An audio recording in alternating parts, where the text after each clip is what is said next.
Hi, welcome to Let's Talk Mental Health. Here, I simplify mental health. Let's Talk is a platform to cover all things mental wellness, from conversations around mental health issues, demystifying mental illnesses, healing from trauma, the benefits of therapy, and ways to improve your well being.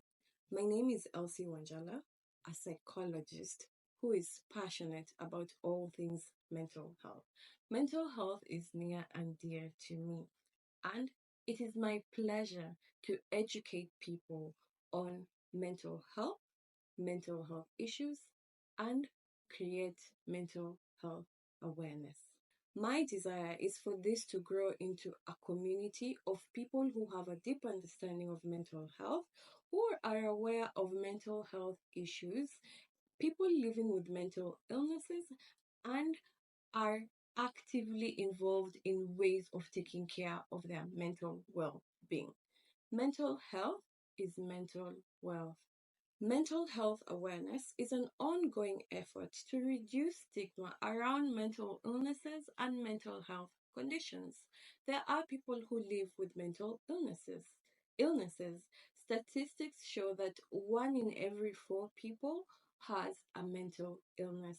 This cuts across both genders, across different age groups, and your upbringing or social background does not separate you from having a mental illness. Anyone could have a mental illness. When people are better educated on mental health conditions, they can better support and help individuals who are living with mental illnesses. Sometimes our society labels people dealing with a mental illness or living with a mental illness as retarded, crazy, lunatics, and all of these are derogatory terms which are not suitable for these individuals. According to WHO, mental health is a state of mental well being that enables people to cope with their daily stresses of life, realize their abilities, learn and work well, and contribute to their community. Mental health is a universal human right. Mental health is crucial to personal, community, and socio-economic development of any nation. You simply cannot talk about the economic growth of a country and distance the conversation on mental health. These two entities are relative. Picture this: who is supposed to take part in propelling the economy? The engine, which is our society, that propels the growth of our economy, has to be in a good condition and it has to be well maintained. In the same way, the mental health state of a country has to be wholesome, and there has to be measures that guarantee that that state is going to continue flourishing. Unfortunately, for most societies, by the time conversations on mental health are taking place, or people are actively looking on how to help people who are suffering from a mental illness, 90% of the time, a crisis has happened. So many cases have gone reported where people either took their life or they were a danger to themselves or a danger to others as a whole. We tend to be laxed as a society where we wait to see the problem before we offer solutions or come up with solutions.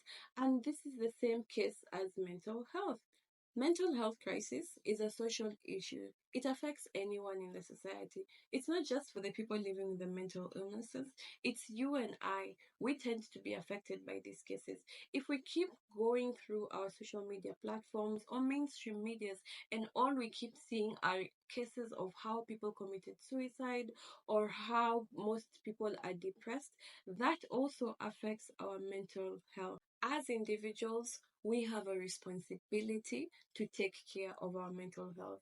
Yes, we can have community focus when it comes to mental health, but the responsibility starts with us. We have to be the champions for mental health in our personal lives before we can come together as a community and campaign for mental health.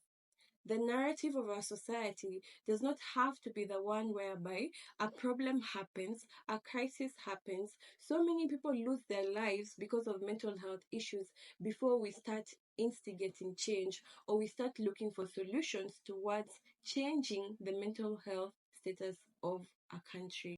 Today, I want to initiate this conversation that helps us see why it is important for us to take care of our mental health. And if we desire to have a stable society, a good society, and a productive society, then we cannot separate the conversation of mental health from those goals. I hope you will partner with me in pushing for the agenda of mental health. Remember, mental health is mental wealth. I'll see you in the next one.